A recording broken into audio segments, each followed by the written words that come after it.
نحمده ونصلي ونسلم على رسوله الكريم اما بعد فاعوذ بالله من الشيطان الرجيم بسم الله الرحمن الرحيم لا تجعلوا دعاء الرسول بينكم كدعاء بعضكم بعضا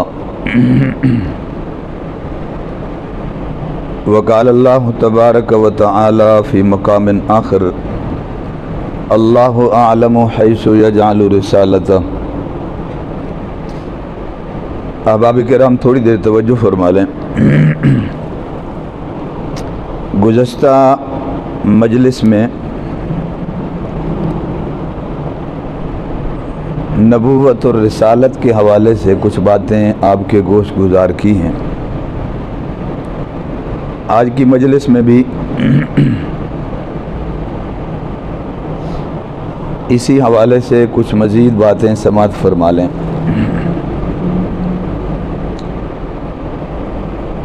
نبوت اور رسالت عقیدوں میں سے ایک اہم عقیدہ بھی ہے،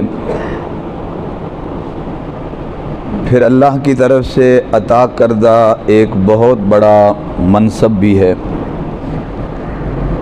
اس کو سمجھنا اس لیے ضروری ہے کہ بہت سارے لوگ اسی جگہ پر غلط فہمی کی وجہ سے بھٹک گئے۔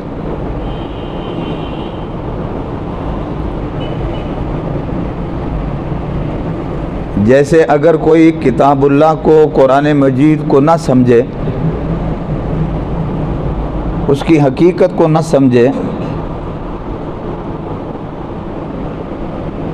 اس پر ایمان نہ لائے تو اسی کی وجہ سے ہلاک ہو جائے گا، اور اگر اس پر ایمان لے آئے تو اسی کی وجہ سے کامیاب ہو جائے گا۔ نبوت اور رسالت بھی ایک ایسا منصب ہے کہ اگر اس کو صحیح سمجھے تو یہ کامیابی کا زینہ ہے، کامیابی کی بنیاد ہے، بلکہ عقائد اور ایمانیات کی بنیاد ہے، اور اگر اس کو نہ سمجھا تو یہی ہلاکت کا سبب بھی ہے۔ اس لیے اس بات کو سمجھنا بہت ضروری ہے کہ یہ نبوت اور رسالت کا مقام کیا ہے، پھر محمد عربی صلی اللہ علیہ وسلم کی شان اور مرتبہ اور مقام کیا ہے۔ لوگوں کو اصل میں غلط فہمی کہاں پیدا ہوئی؟ جتنے لوگ انبیاء اور رسولوں کے حوالے سے بھٹک گئے، غلط فہمی کہاں ہے؟ غلط فہمی یہ ہے کہ یا تو انہوں نے بشر مانا، انسان مانا تو عام آدمی سمجھ لیا، ہمارا بھتیجا لگتا ہے، ہمارا رشتہ دار ہے، ہمارا عزیز ہے، ہمارے کنبے قبیلے کا ہے، اس کو انسان مانا اور عام انسان سمجھا، حالانکہ یہ بھی غلط ہے۔ پھر کچھ لوگ یہاں پہ غلط فہمی کا شکار ہو گئے کہ انہوں نے آپ صلی اللہ علیہ وسلم کو یا انبیاء علیہ السلام کو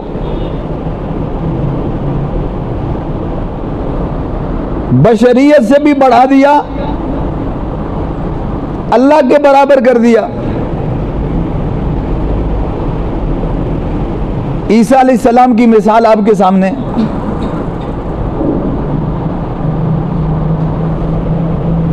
اصل حقیقت کیا ہے اسی کو سمجھ لیں، عقیدہ بھی درست ہو جائے گا، مقام، مرتبے اور منصب کی بھی سمجھ آئے گی۔ انبیاء اور رسولوں کو عام لوگوں پہ قیاس نہ کیجیے گا۔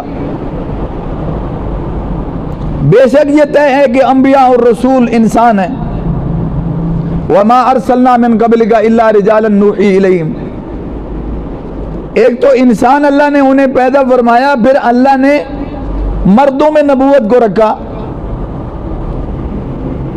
یہ باتیں طے شدہ ہیں، ان میں انکار کی کوئی گنجائش نہیں۔ خود رسول اللہ صلی اللہ علیہ وسلم کی زبان اقدس سے اعلان کروایا جا رہا ہے. سورہ کہف کی آخری آیت ہے, انما انا بشر مثلکم, میں انسان ہوں جیسے تم انسان ہو, لیکن میں تمہارے جیسا نہیں ہوں. یہی غلط فہمی ہے, انسان ہوں مگر تمہارے جیسا نہیں ہوں. یوحا الیہ, یہ تھوڑا فرق ہے کہ میری طرف وحی آتی ہے. وحی کا آنا, نبوت کے لیے منتخب ہونا, رسالت کے لیے منتخب ہونا, باقیوں سے یہ ممتاز ہی تو کر دیتا ہے, باقیوں سے یہ جدائی تو کر دیتا ہے. یہی ایک فرق, کیا تھوڑا فرق ہے کہ آپ کو اللہ نے نبوت اور رسالت کے لیے منتخب فرما دیا. تو عام لوگوں پہ قیاس نہ کیجئے گا اللہ کے نبیوں اور رسولوں کو اور محمد عربی صلی اللہ علیہ وسلم کو. اللہ نے جتنے انبیاء اور رسول بھیجے ان کو اللہ نے خصوصیات سے نوازا, امتیازی اوصاف سے نوازا, شانوں اور مرتبوں سے نوازا, کمالات سے نوازا. اللہ نے جنہوں نے عام انسان سمجھا وہ بھی غلط فہمی کا شکار ہوئے, اور جنہوں نے اتنا بڑھایا کہ اللہ کے برابر کر دیا وہ بھی غلطی کا شکار ہوئے.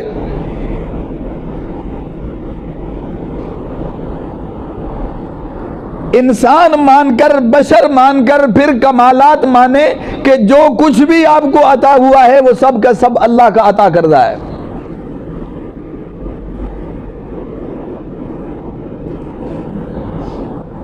اتنی خصوصیات اور اتنے امتیازات عام انسانوں کو نہیں ملتے جتنے اللہ انبیاء اور رسولوں کو عطا فرماتے ہیں. محمد عربی صلی اللہ علیہ وسلم کی مثال سامنے رکھیں. اللہ اپنے علم سے, اپنی مرضی سے نبوت کے لیے منتخب فرماتے ہیں. اللہ کا انتخاب کوئی معمولی تھوڑا ہے.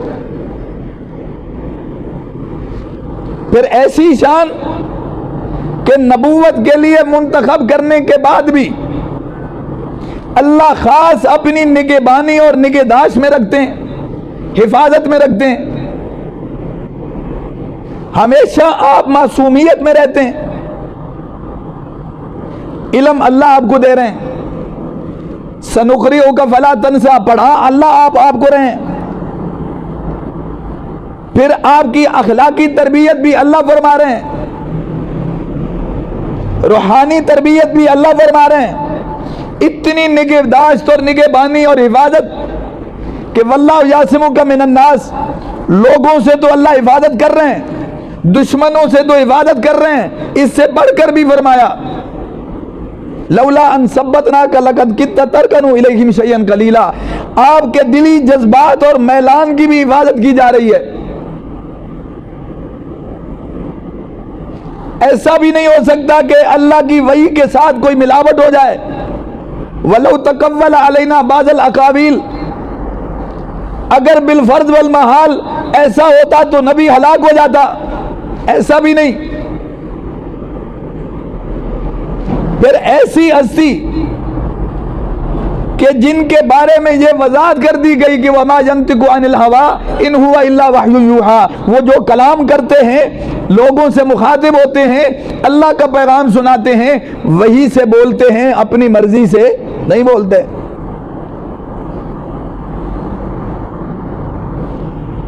آپ کو اللہ نے خصوصیات سے نوازا, امتیازی اوصاف سے نوازا.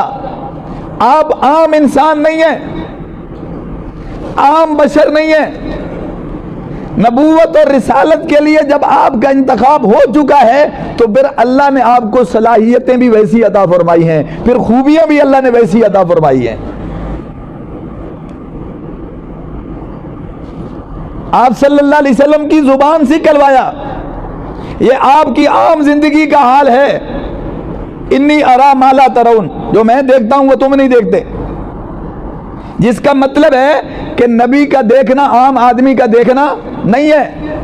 نبی کا بولنا عام آدمی کا بولنا نہیں ہے، نبی کا سمجھنا عام آدمی کا سمجھنا نہیں ہے، نبی کا سننا عام آدمی کا سننا نہیں ہے۔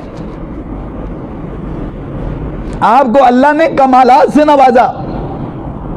صحابہ بیٹھتے تھے، آپ صلی اللہ علیہ وسلم بیان فرماتے تھے، لکھتے تھے۔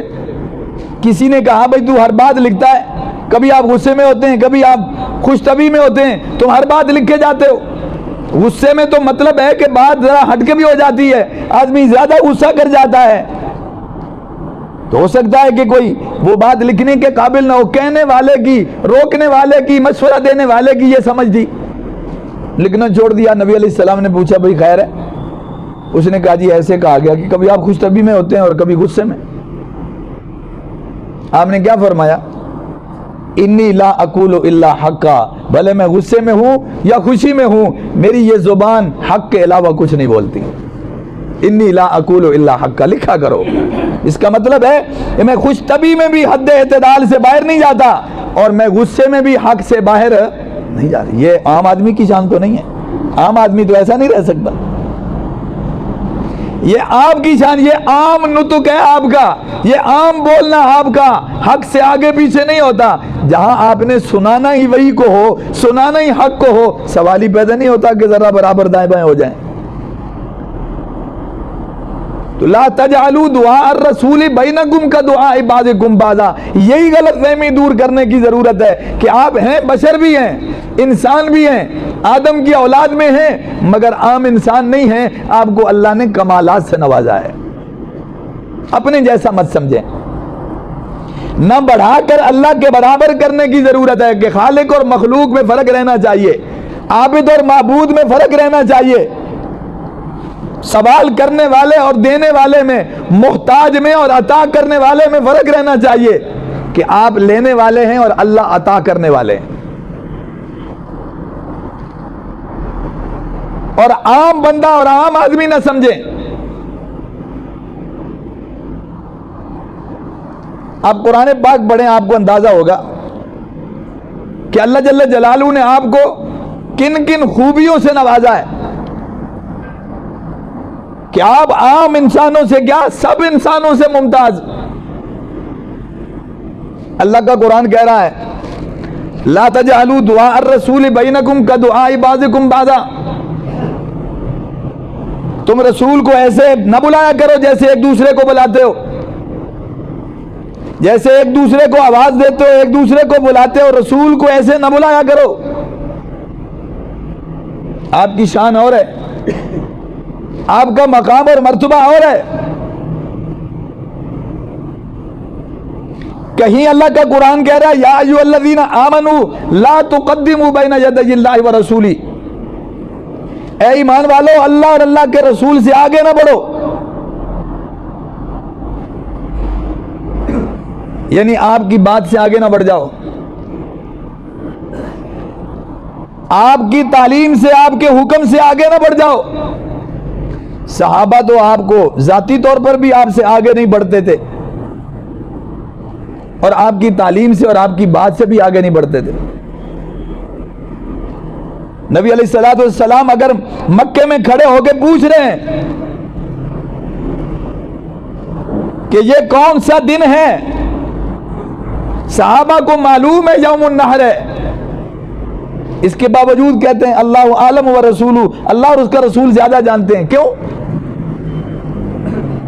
برسوں سے حج ہو رہا تھا، اسلام سے پہلے بھی ہو رہا تھا، چلو خرافات تھیں، اس میں کمزوریاں تھیں، اس میں غلطیاں تھیں، مگر وہ جانتے تو تھے نا کہ حج کے دن کون سے ہوتے ہیں، یوم النحر کون سا ہوتا ہے۔ صحابہ کہتے ہیں معلوم ہے ہمیں کہ یہ یوم النحر ہے، آپ کے پوچھنے پہ بھی جواب نہیں دیا کہ اللہ اور اس کا رسول زیادہ جانتے ہیں، ہو سکتا ہے آپ اس کا نام بدلنے والے ہوں۔ پھر آپ نے فرمایا یہ کون سا مہینہ ہے، سب کو معلوم تھا ذی الحجہ کا مہینہ ہے، کہا اللہ و رسول، اللہ عالم و رسول، اللہ اور اس کا رسول زیادہ جانتے ہیں۔ آگے نہیں بڑھتے تھے، کہیں بے ادبی نہ ہو جائے، نافرمانی نہ ہو جائے۔ یہ کون سا شہر ہے، مکے میں کھڑے ہیں، مکے کے جمپل ہیں، مکے میں بسنے والے ہیں، مکے کے باسی ہیں، اور پوچھا جا رہا ہے یہ کون سا شہر ہے؟ وہ کہتے ہیں اللہ اور اس کا رسول زیادہ جانتے ہیں۔ ان کو نہیں پتا یہ کون سا شہر ہے، اپنا گھر کوئی نہیں جانتا، اپنا شہر کوئی نہیں جانتا۔ پھر باہر سے آنے والوں کو بھی پتا ہے مکہ ہے، اللہ اور اس کا رسول زیادہ جانتے ہیں۔ اللہ کا قرآن کیا کہہ رہا ہے؟ لا تقدموا بین یدی اللہ ورسولہ، اللہ اور اس کے رسول سے آگے نہ بڑھو۔ پھر یہیں پہ بس نہیں، یہ تعلیم بھی اللہ نے قرآن میں دی۔ یا ایھا الذین آمنوا لا ترفعوا اصواتکم فوق صوت النبی، اے ایمان والو اپنی آوازوں کو اونچا نہ کرو، رسول اللہ صلی اللہ علیہ وسلم کی آواز سے اپنی آواز کو اونچا نہ کرو۔ ولا تجاروا له بالقول كجهر بعضكم لبعض، جیسے پٹک پٹک کر اونچی اونچی آواز بولتے ہو نا ایک دوسرے کے سامنے، اللہ کے رسول کے سامنے ایسے مت بولو۔ ان تحبط اعمالکم وانتم لا تشعرون، آواز اونچی کرنے سے کہیں تمہارے عمل ضائع نہ ہو جائیں، تمہیں پتہ بھی نہ چلے۔ باپ کے آگے بولنا بے ادبی تو ہو سکتی ہے، بڑے کے آگے بولنا بے ادبی تو ہو سکتی ہے، استاد کے آگے اونچی بولنا بے ادبی تو ہو سکتی ہے، لیکن رسول اللہ صلی اللہ علیہ وسلم کی آواز سے آواز کو اونچا کرنے پر یہیں پہ بس نہیں کی، فرمایا تمہارے عمل ضائع ہو جائیں تمہیں پتہ بھی نہ چلے۔ علماء نے لکھا ہے احادیث کی روشنی میں جو لوگ عمرے پہ جاتے ہیں اس بات کا خاص خیال رکھیں، جب روزہ رسول پہ حاضری ہوتی ہے رسول اللہ صلی اللہ علیہ وسلم اپنے روزے میں حیات ہیں اور ہمارے درود و سلام کو سنتے ہیں، دور سے کوئی پڑھے پہنچایا جاتا ہے، جیسے آپ کی زندگی میں آپ کی آواز سے اونچی آواز کرنے کی گنجائش نہیں ہے، روزہ رسول پہ بھی آواز اونچی کرنے کی گنجائش نہیں ہے۔ آپ کا ادب ضروری ہے، ایسا نہ ہو تمہارے عمل ضائع ہو جائیں تمہیں پتہ بھی نہ چلے۔ اور ابن قیم رحمہ اللہ نے ایک بڑی عجیب بات لکھی اسی آیت کے ضمن میں، لا ترفعوا اصواتکم فوق صوت النبی، کہ تم اپنی آواز اللہ کے رسول کی آواز سے اونچی نہ کرو، فرمایا آواز اونچی کرنے پر تمہارے عمل ضائع ہو جائیں گے، اور اگر تم لوگ رسول کی بات کو چھوڑ کے اپنی رائے پیش کر دو گے، اس کو آگے بڑھاؤ گے، کیا تمہارے عمل بچ جائیں گے؟ آواز اونچی کرنے سے عمل ضائع ہوں گے تو اپنی رائے نبی کی بات پہ آگے کرنے سے، اس کو ترجیح دینے سے کیا عمل بچ جائیں گے؟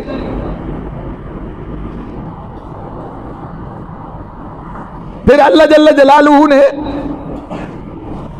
ایک اور تعلیم دے دی، یہ عام لوگوں جیسا معاملہ نہیں ہے، یہ ہدایات عام لوگوں کے لیے نہیں ہے۔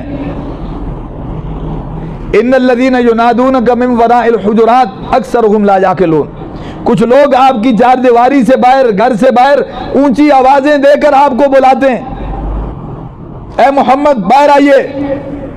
اللہ قرآن میں کہہ رہا ہے ان الذین ینادونک من وراء الحجرات اکثرهم لا یعقلون، فرمایا اکثر ان میں سے بے وقوف ہیں۔ جو لوگ باہر سے آوازیں دیتے ہیں وہ بے وقوف ہیں۔ وَلَوْ أَنَّهُمْ صَبَرُوا حَتَّى تَخْرُجَ إِلَيْهِمْ لَكَانَ خَيْرًا لَهُمْ، فرمایا اگر وہ صبر کرتے اور آپ کے اپنے آپ باہر آنے کا انتظار کرتے تو ان کے لیے کیا تھا؟ بہتر تھا۔ میں کسی کو ملنے جاؤں دروازہ کھٹکھٹاؤں بلا سکتا ہوں کہ جناب تشریف لائیے میں نے ملنا ہے، فرمایا میرے نبی کا مقام یہ ہے کہ تمہیں انتظار کرنا ہوگا،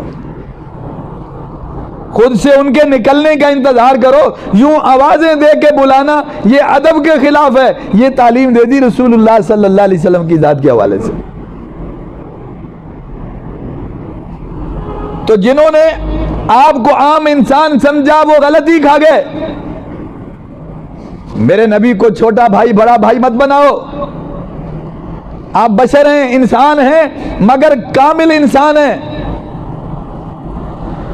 اللہ نے انسان کو اشرف المخلوقات بنایا، مگر محمد عربی صلی اللہ علیہ وسلم کو سب سے افضل بنایا، ہر اعتبار سے آپ کو کمالات سے نوازا۔ اب جن کی ابتدا سے انتہا تک اللہ نے تربیت فرمائی ہو، ایسی خصوصیات عطا فرمائی ہوں، ایسے اوصاف عطا فرمائے ہوں کہ ان کا ماں کے پیٹ سے لے کر آخر تک کی زندگی، ایک ایک لمحہ، ایک ایک گھڑی، ایک ایک قدم وہ سب سے ممتاز ہے۔ حضرت آمنہ فرماتی ہیں عورتوں کو تکلیف ہوتی ہے، حضور میرے پیٹ میں ہے، مجھے کوئی تکلیف نہیں۔ بچے پیدا ہوتے ہیں، علائش ہوتی ہے، آپ اس سے بھی کیا ہیں؟ پاک ہیں۔ بچہ ہوتا ہے، اسے کیا پتا؟ آپ پیدا ہوئے، آپ سجدے کی حالت میں جا رہے ہیں اور انگلی آپ کی شہادت کی اٹھی ہوئی ہے، یہ غیر معمولی واقعہ نہیں تو اور کیا ہے؟ حلیمہ سعدیہ کہتی ہیں کہ 2 بچے دودھ پی رہے ہیں، ایک آپ ہیں اور ایک میرا بچہ ہے، کبھی ایسا نہیں ہوا کہ آپ نے اپنے حصے سے ہٹ کر دوسری طرف تجاوز کیا ہو۔ بچوں میں تو یہ شعور نہیں ہوتا، یہ آپ کی خصوصیت ہے۔ کبھی آپ نے بچپن میں بھی جھوٹ نہیں بولا، کبھی بچپن میں بھی گالی نہیں دی، بچپن میں بھی کوئی ایسی غلطی نہیں کہ آپ انگلی اٹھا سکیں۔ جوانی بھی بے داغ ہے، لڑکپن بھی بے داغ ہے، حتیٰ کہ عمر کا ایک ایک حصہ بے داغ۔ ایسی معصوم ہستی کے بارے میں میرے رب کو یہ کہنا بنتا ہے کہ سنو، میں نے دین تمہارے لیے اتارا، احکامات تمہارے لیے اتارے، پوچھنا بنتا ہے کیا پسند ہے کیا پسند نہیں ہے۔ فرمایا یہ نمونہ میں نے تراشا ہے، یہ مجسمہ میں نے بنایا ہے، یہ شخصیت کی میں نے تربیت کی ہے۔ لَقَدْ كَانَ لَكُمْ فِي رَسُولِ اللَّهِ أُسْوَةٌ حَسَنَةٌ، یہ تمہارے پاس نمونہ ہے، جسے یہ پسند کریں مجھے وہ پسند ہے، جسے یہ پسند نہ کریں مجھے وہ پسند نہیں ہے۔ یہ میری رضامندی اور میری ناراضگی کا کیا ہے؟ یہ مظہر ہے، یہ کسی اور کے لیے نہیں ہو سکتا، یہ آپ کی شان اور آپ کا مرتبہ ہے۔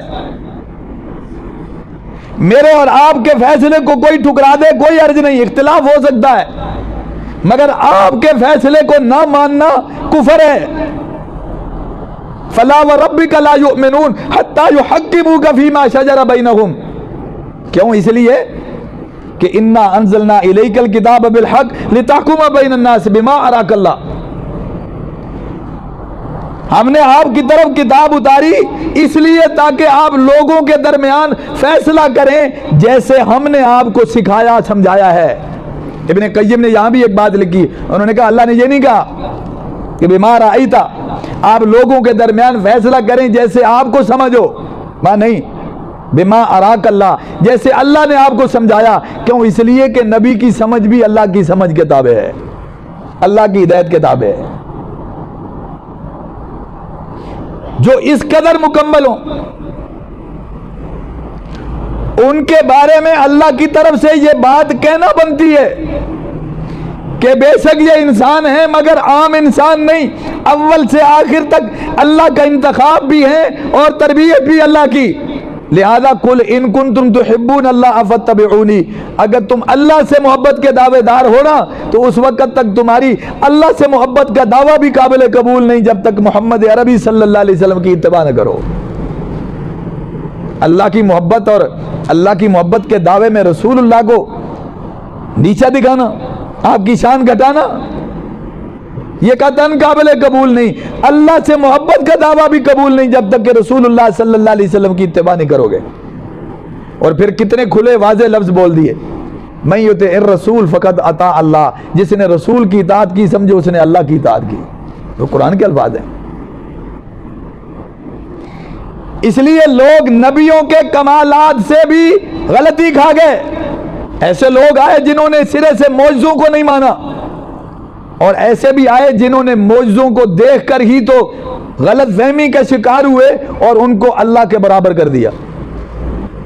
جہاں وہ لوگ گزرے جنہوں نے ان کو عام بشر مانا اور گمراہ ہو گئے کہ ہمارا رشتہ دار، ہمارا بھتیجا، ہمارے خاندان کا آدمی اور ہم سے کہتا ہے میری بات مانو، مجھے نبی اور رسول مانو، اسی وجہ سے ٹھکرا دیا۔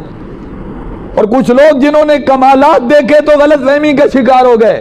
نہیں، بشر بھی ماننا ہے، اللہ کا رسول بھی ماننا ہے، اللہ کا نبی بھی ماننا ہے، اور اللہ کی عبادت کرنے والا بھی ماننا ہے، اور آپ کی شان کو گھٹانا بھی نہیں ہے۔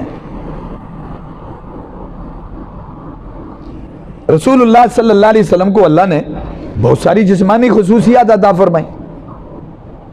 مثلا آپ صلی اللہ علیہ وسلم کا دیکھنا عام آدمی کا دیکھنا نہیں، آپ کا بولنا عام آدمی کا بولنا نہیں، آپ کا سونا عام آدمی کا سونا نہیں. آپ نے خود فرمایا میں سوتا ہوں میرا دل نہیں سوتا. آپ صلی اللہ علیہ وسلم کا حسن و جمال لوگوں جیسا نہیں ہے، غیر معمولی حسن اللہ نے عطا فرمایا، غیر معمولی جسمانی خصوصیات عطا فرمائی. آپ کے پسینے سے خوشبو آتی ہے، یہ شان کسی اور کو تو نہیں. آپ کا لعاب پاک ہے، اس میں برکت ہے، یہ شان کسی اور کی تو نہیں.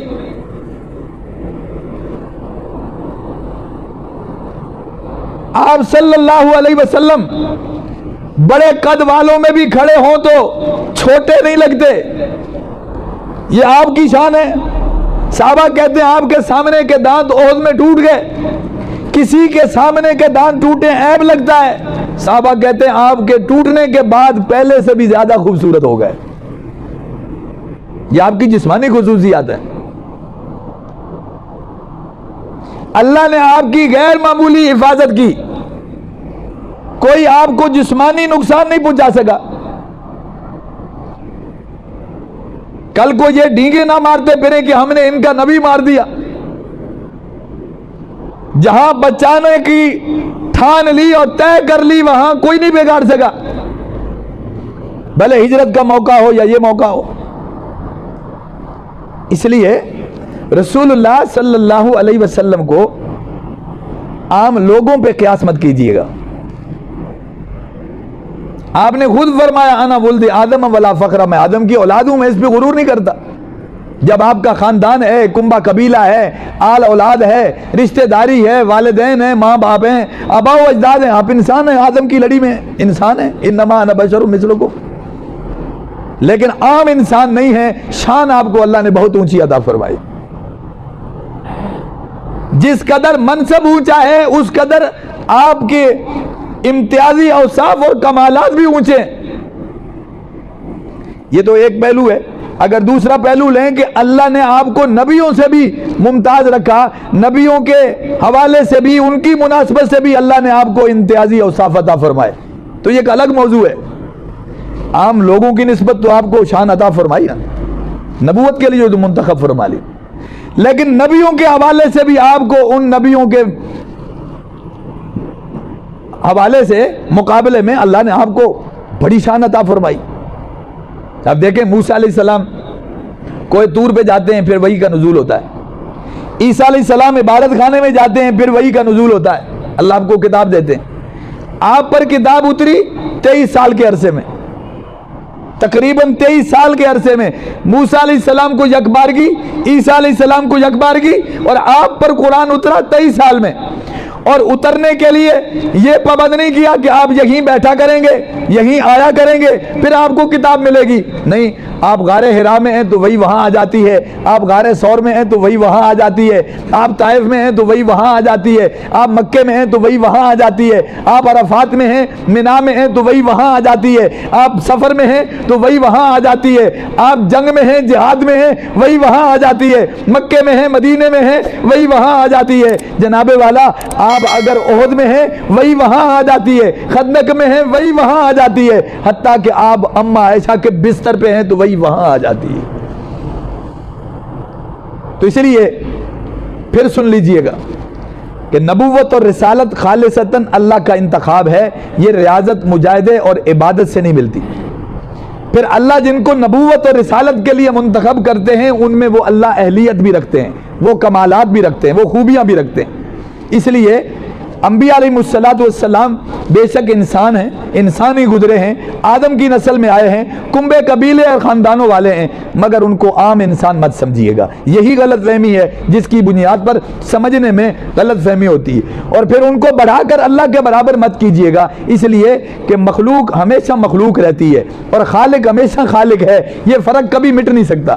جیسے باپ اور اولاد کا فرق نہیں مٹ سکتا، بھلے اولاد بڑی ہو جائے مگر باپ اور اولاد کا فرق نہیں نہیں ختم ہوتا تو اسی طرح خالق اور مخلوق کا بھی کبھی فرق ختم نہیں ہو سکتا، عابد اور معبود کا فرق ختم نہیں ہو سکتا۔ اللہ ہم سب کو سمجھ نصیب فرمائے اور تمام انبیاء اور رسولوں پر ایمان رکھنے کی اور محمد عربی صلی اللہ علیہ وسلم سے محبت کرنے کی اور آپ کی اتباع کی اللہ توفیق نصیب فرمائے۔ وآخر دعوانا